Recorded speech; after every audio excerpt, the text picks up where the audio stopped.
歡迎大家嚟到小窮仔頻道。今日係2026年1月2日星期五。以下由我小窮仔個朋友仔小窮美同大家介紹下西九龍燈飾。2025年西九龍嘅聖誕慶祝活動真係非常盛大，成為市民同遊客心中一個難忘嘅節日體驗。整個西九龍將被璀璨嘅燈飾所包圍，無論係主要街道定係商場，四周都充滿咗色彩繽紛嘅燈光，營造出濃厚嘅節日氛圍。我哋不如重溫一下啦。中央廣場會設置一棵巨型聖誕樹，樹高達幾十尺，裝飾住各式各樣嘅彩球同閃爍燈飾，絢麗嘅光芒夜晚更加搶眼。人群圍住樹下拍照留念，唔少人會細心欣賞樹上每一個精美嘅細節，彼此分享着聖誕喜悅。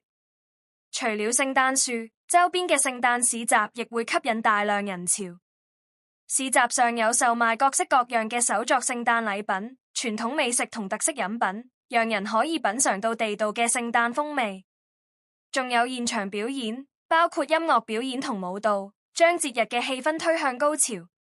整個西九龍喺呢個聖誕期間將會充滿音樂、歡笑同祝福，市民同遊客似乎都沉浸在這份快樂中，感受着節日帶來嘅溫暖同幸福。踏入了2026年，希望大家開心快樂，身體健康。